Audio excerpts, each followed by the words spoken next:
Секретаријатот за рамковен договор по 11 години постоење заминува во историјата.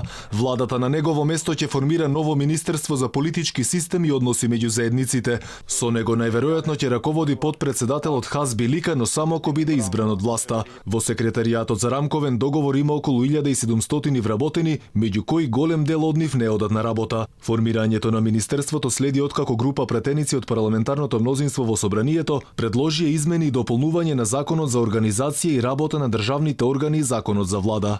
Како резултат на функционирањето на државата во делот на политичкиот систем, имплементација на Охридскиот рамковен договор и принципите кои произлегуваат од овој договор, како и за промоција и заштита на правата на припадниците на етничките групи во Република Северна Македонија.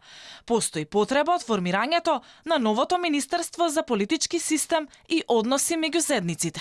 Се вели меѓу другото во појаснувањето на предложените законски измени. Министерството за политички систем беше и дел од така наречената Тиранска платформа. Дали Хазби Лика ќе застане на чело на Министерството, дефинитивно ќе се знае по изборите, односно кога ќе почне примената на новото законско решение. За сега ниту во ДУИ, ниту владините партнери не разговарале на тема кој ќе го предводи новото министерство. Во секој случај ќе има избор на нов министер, бидејќи Хазби Лика избран во владата на СДСМ како министер без ресор и со укинувањето на секретаријатот ќе се укине и неговата позиција. Предходно од 2004 до 2008 наместо секретаријат, ова тело беше само сектор. Формирањето на новото министерство веќе е ставено на дневен ред на собраниската седница на 14 март, а на комисиска расправа можно е да се најде веќе во среда.